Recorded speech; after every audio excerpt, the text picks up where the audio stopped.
Hello বন্ধুরা, তোমাদের কাছে একটা অন্য ভিডিও নিয়ে আসছি।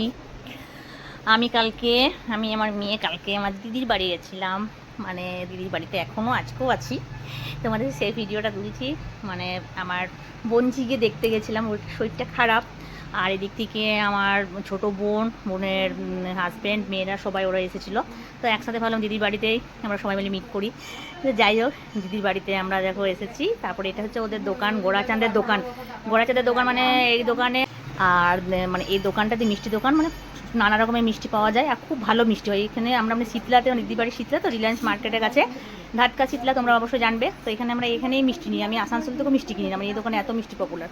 দেখো অলরেডি পৌঁছে গেছি। ওটা মনকা, চৈতি, আমার মেয়ে, সবাই সাথে ভিডিও করলাম। ওরা এসেছি, খুব খুশি। তারপরে একটু পরে আমার বোন এলো। আর দেখো বোনের মেয়ে খাচ্ছে। আমার বোনের মেয়ে 3 বছর বয়স হলো। ও নিজে হাতে খাওয়া দাওয়া করে, ওটা দুষ্টুরানি। ও মানে কারো হাতে খায় না, ছোটো থেকে যখন থেকে খেতে শিখেছে নিজের হাতেই খায়। ওর মাও খাইয়ে দিলে খাবে না। আর তাতান ওই সাইডে তাতান ছিল। তো আমি এসে পড়ে যেত, এটা আমার বোন আর আমার বোনের মেয়ে। তো আমি একটু উপরে গেছিলাম, তারপরে দেখছি আমার বোনরা সবাই চলে এসেছে। যাই হোক, তারপর আমরা সবাই মিলে দেখো গল্প করছে, ওর খাওয়া হলো। আর ও খাবার সময় কিন্তু কারোর সাথে কথা বলে না। আর এটা হচ্ছে আমার দিদিদের রান্নাঘর। এই রান্নাঘরটাতে আমরা সবাই মিলে বসে দেখো আমরা এখন টিভি দেখছি। মানে দিদির রান্নাঘরটা এত সুন্দর, এই সাইডে রান্না করে, এদিকে একটা খাট পাতা আছে, আর এদিকে ডাইনিংটা আছে, আর তোমার টিভিটা আছে। টিভি দেখতে দেখতে খাওয়া হয়, ওই জন্য টিভিটা স্পেশাল রেখেছে। যাই হোক, আর দিদি অনেক রকমের রান্না করেছে। ভাত, শাক ভাজা, আলু ভাজা, বেগুন ভাজা, পোস্ত, ডাল, তারপরে তোমার আরেকটা কি সে লাল ডাঁটাগুলো হয় না, সেগুলো দিয়েও একটা পোস্ত করেছে, বেগুন ঝিঙে দিয়ে। আর তোমার চিংড়ি মাছের মালাইকারি করেছে, মাটন, চাটনি মানে প্লাস্টিক চাটনি আমের, আর দই মিষ্টি এগুলো। তো আমি তো এগুলোর মধ্যে কিছু খাবো না, তোমরা জানো। আমার জন্য মাছ করেছিল, আর এরকমও মাছ ছিল, মাছ ভাজা, ভাত, পোস্ত, এগুলো খেয়েছি। যাই হোক, আর দই ছিল, ওরা দই খেয়েছে। আমি দইও খাই না, আমার তো টক জাতীয় সব খাওয়া বন্ধ, কিছু খেতে পারি না। কিন্তু মিষ্টি আমি খেয়েছি দুটো, আমি ওটা।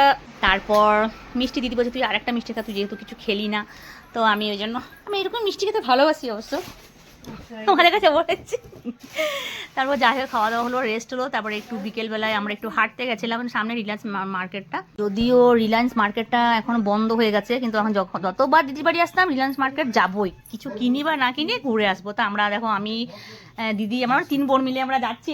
আমরা তাতান সোনা দিদিদের ঘরে, মানে এখানে তো দিদি বলেছি দিদিদের বাড়িটা তো সেমি টাউন, সব কিছু পাওয়া যায়, সব কিছু। রাত 10টা যদি কেউ বাড়ির আত্মীয় স্বজনরা আসে, তাও সব কিছু অ্যারেঞ্জমেন্ট করা যাবে। আর ফুচকা এসেছিলো, ফুচকা খাবে আমাদের মনকা বললো ফুচকা খাবো, তো বেশি খাস না, তো পাপড়ি চাট করে খেলো, মানে খুব ভালো করে ভাইটা ফুচকা। তারপরে আমরা গেলাম, তো দিদি বললো চো একটু হাঁটলাম, তাহলে একটু আইসক্রিম খাই। তাতান বললো মিমি আমার আইসক্রিম খাবো, তো দিদি আমাদের দেখো আইসক্রিম খাবো। এই আইসক্রিমটা তো আমার খুব ভালো, কুলপি আইসক্রিম, এটা আমার খুব ফেভারিট।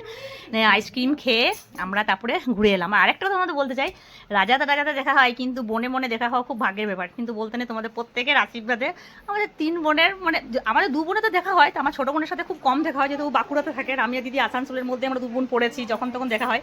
তো যাই হোক, আমাদেরও বনে বনে দেখা হয়। আর এইটা মিস একদম করতে চাই না, সেই জন্য আমিও দিদির বাড়ি চলে এলাম এখন ডাইরেক্ট। আচ্ছা, আমার ভিডিও তোমাদের কেমন লেগেছে প্লিজ একটু জানিও। টাটা।